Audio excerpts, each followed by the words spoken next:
Sit down, we're here for a ride. A lot of people have asked me before if there was a character that I really didn't like in Genshin Impact. And when you have a roster of around 70 plus characters, I think, you're going to eventually have a character that you don't like. It's just the natural way of the world. If someone tells you that they don't dislike any character from Genshin or from any media, they either haven't paid attention enough to the characters or just don't really care enough about the source material in general to give an opinion.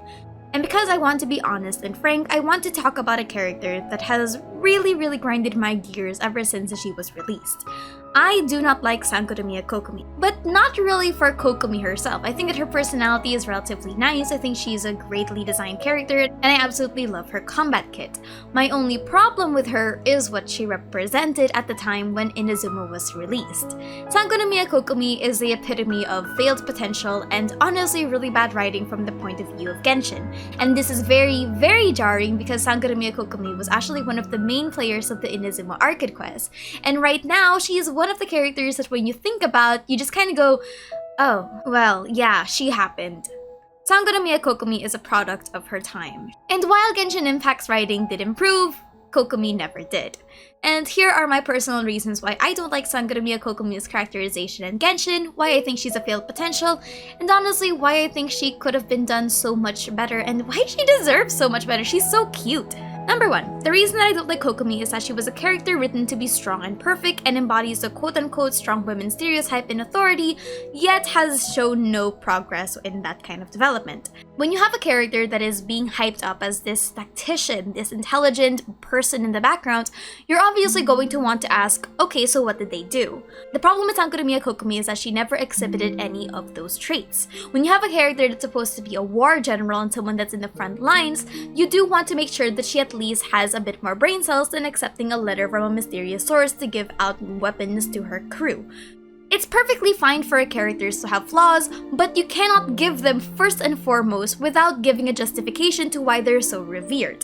Kokomi is an intelligent character. That's the problem with this characterization. The problem is that because she was first shown in such a negative light come the Arcade Quest of Inazuma, it just gives such a negative impact. We have to remember that this was a time that Kokomi's story quest was not actually out yet. So the moment that we saw her, she just came down from the sky like Jesus, and then the next thing we see is that she is accepting mysterious weapons because they had no choice.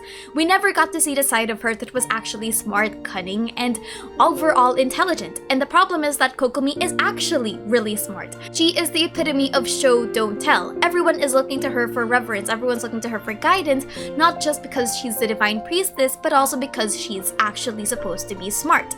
Sure, she has a part of her backstory that she never actually wanted that kind of position, but the problem is that you didn't earn that vulnerability just yet, because the execution of her characterization just makes her feel like dead weight, especially since most of her achievements, quote-unquote, happened off-screen, and the only thing that happened on-screen was her being exhausted, tired, and everything else. Just a little bit of addition to this entire point. Another argument that people can say is, what about characters that also follow the same archetype, someone like Jean, Ganyu, etc. On one hand, I also kind of feel bad for Kokomi for basically blending into that kind of archetype considering there's a lot of them in Genshin Impact, but another reason why I'm actually more pissed off about Kokomi's characterization is because Jean actually worked. And we actually saw her take significant W's during the Mondstadt Arcade Quest before we saw her problems in her own story quest. The problem with Kokomi is that we didn't have any time to breathe because her introduction from the first part was very short, and then the second part already exhibited her flaws when she accepted the mysterious weapons. Number 2 is that my biggest problem with Kokomi is honestly her lost potential in Sangonomiya. If you didn't know, Enkanomiya and Watatsumi Island have some of the best lords in Genshin Impact, especially when it came to the people of Watatsumi coming out from the sea and being part of the primordial civilization. It's actually one of the coolest aspects of Inazuma, and I remember when it first got released, everyone was so hyped about it. My problem with this is that Kokomi never got to be a part of this massive lore. I'm just so upset that Genshin Impact never gave her that central spotlight because this is her people, this is her history. Why would you not let the Divine Priestess be the one to show us the grand scheme of things? Now, there's going to be a lot of lore explanations obviously, and maybe it has something to do with Kokomi's age being relatively young, so she would have no true obligation to something as big as history. But it doesn't matter. Just because something makes sense in the lore of the game does not make it quote-unquote right. The end goal of this is that Kokomi was just sidelined altogether, and that's my biggest problem with that. The thing is that you have a character that is connected very deeply to this location, so why not use her? My biggest problem with Kokomi right now is the characterization in future patches. Because Kokomi never really got her time to shine, her intelligence and her wits, and honestly just her general personality was bled into the background for this stereotypical kind of nice girl. Sure, she still has regalities and a little bit of her quirks from the past, but honestly, I'm just kind of upset that they never really gave her a characterization that was unique to her. Every time that I look at Kokomi, I cannot remove in my mind that this is a character that Genshin Impact absolutely failed.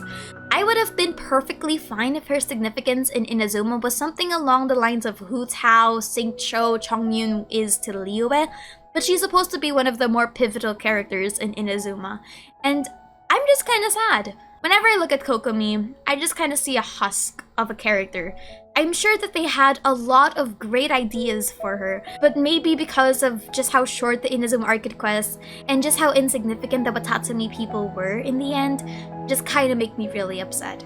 I think what really sparked this kind of dissatisfaction with her was something that Yai Miko said. Something along the lines of this was the traveler's story, not really the people of Watatsumi, when it's a war!